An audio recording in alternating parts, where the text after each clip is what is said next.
All right, good morning and welcome to another exciting, mind-bending, mind-boggling, hair-raising, and head-scratching edition of Uncle Lou Breaks Down a Game.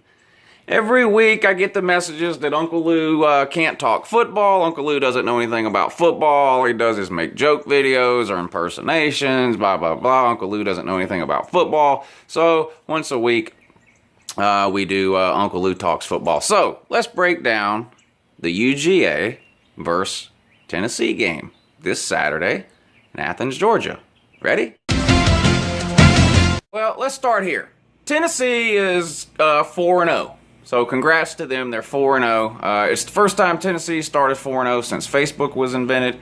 They're coming off what's probably their biggest win in at least 10 years over Florida last week. They dominated in the second half of that game and won the game going away against Florida. UGA comes in 3-1 with a blowout loss to Ole Miss last week at Ole Miss. An embarrassing loss, no sugarcoating it. UGA pretty much looked terrible in all phases of the game. So, momentum-wise, advantage, fault hard. Okay, now, the game is in Athens this year. The game is in Athens, so advantage UGA there. Tennessee hasn't won in Athens in a decade, in 10 years, since 2006. They haven't beat Georgia in Athens since like 4 coaches ago for Tennessee. So advantage, home field advantage, UGA! Woo! Alright, so some keys to the game for UGA here. We'll start with the offense. In my opinion, the key to this game, this is really an obvious one here, but the key to this game for UGA, offensive line. Offensive line has played bad. There's really no other way to say it. Haven't been able to open up holes for any of our running backs. Pass blocking hasn't been much better. If UGA has any chance to win this game, that's going to have to improve. They're going to have their best game of the year as a group this year for sure. Tennessee's got some legit pass rushers. Derek Barnett, he's a good one for sure. So we're going to have to open up some holes for the running backs. We're going to have to give Eason some time to stand back there and throw the ball. We can't have him throwing off his back foot all game like he had to do against Ole Miss. So if I had to pick a key to the game on the offense for UGA, I would go with the offensive line.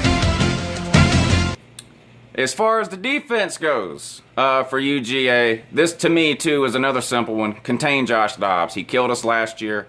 Josh Dobbs had the game of his life last year against UGA, the best game of his career by far, over 300 yards passing, I believe, over 100 yards rushing, several touchdowns. So we've got to contain Josh Dobbs. Now, I am not impressed, have not been impressed, and don't plan on ever being impressed with Josh Dobbs' passing ability. He did light it up, like I said, last year against UGA, but overall, the guy's just not a very good passer. Now with his legs, a little bit different story. He's hard to bring down. So we have to contain him.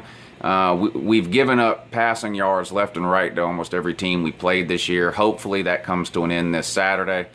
We can contain Josh Dobbs both passing and running. So key to the game for UGA defense, contain Josh Dobbs. All right, X factors.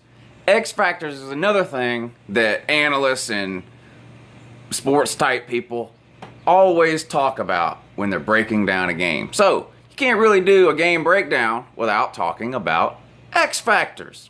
So we'll go with one for each team. X factor for UGA. Special teams. Do we have any? Can we find a field goal kicker this week?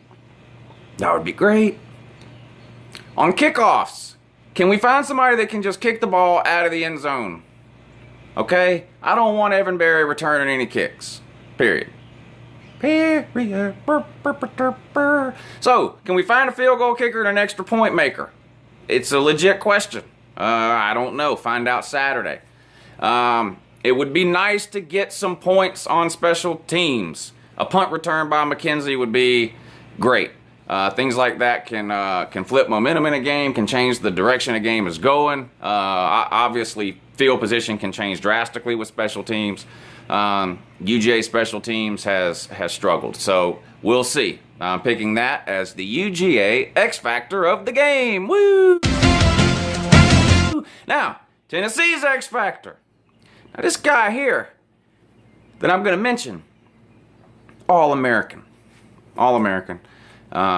He's on most people's Heisman watch list already this year. If he's not on your Heisman watch list, or at least your dark horse list, put him there now. You can thank me later. Yeah, you're going to have to. X Factor for Tennessee. The one and only Kongbo. Now, Kongbo is an absolute beast. Beast! He was the best junior college transfer in America coming in this year, coming in for Tennessee. And I've heard everything Tennessee fan has said. Kongbo is going to dominate offenses all year long. Hey, that dude ain't tackled shit all year except his meal ticket. Oh. Well, never mind then. Injury updates. You gonna break down the game? How about some injury updates? Nick Chubb has not practiced this week. An injured ankle against Ole Miss. Not sure if he's gonna play or not. Really don't know. It's gonna be a shame if he can't play. Not so much because of the impact it will or won't have on the game. Just because this was the game he was injured in last year, and I just have a feeling that he was really looking forward to playing this game this year, and if he's not able to play or hampered by the injury, I would feel really bad for him, honestly. I don't personally think that having Nick Chubb or not in this game is going to have any impact or effect on the game. I know he's a hell of a running back, elite, I know all those things, but I just don't think whether having him or not having him is going to have an impact or an effect on this game. We've got a stable of running backs that can run the ball if the offensive line can open up holes. If the offensive line, like I said earlier, continues to play like they've been playing, it won't matter what running back is back there. If the offense is able to open up holes and create some space, then I think we've got 2 or 3 running backs that could take advantage of that. So I would like to have Chubb, but I don't think it's going to have that big of an impact on the winner or the loser of this game. Tennessee's also got some injuries on defense. I'm not going to go through and list them because I don't care about them. I mean, I do care that they're injured.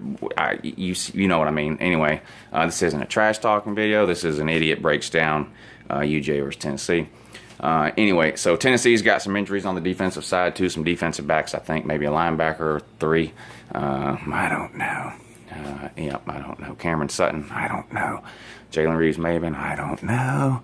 I just don't know. Now, I haven't been impressed with Tennessee's running backs this year. Hurd and Kamar are average running backs. I've always said that. That's just my honest opinion. I don't think they're elite or even great. They're good. They haven't impressed me this year. I think our running backs are still better. But anyway, seems like no matter what the records or rankings are, the UGA-Tennessee game has been pretty close for a long time. I'm hoping for another close game this year. Obviously, I hope UGA can pull it out. We'll see. Hope for no injuries in this game. And thank you for watching An Idiot Breaks Down the UGA-Tennessee game.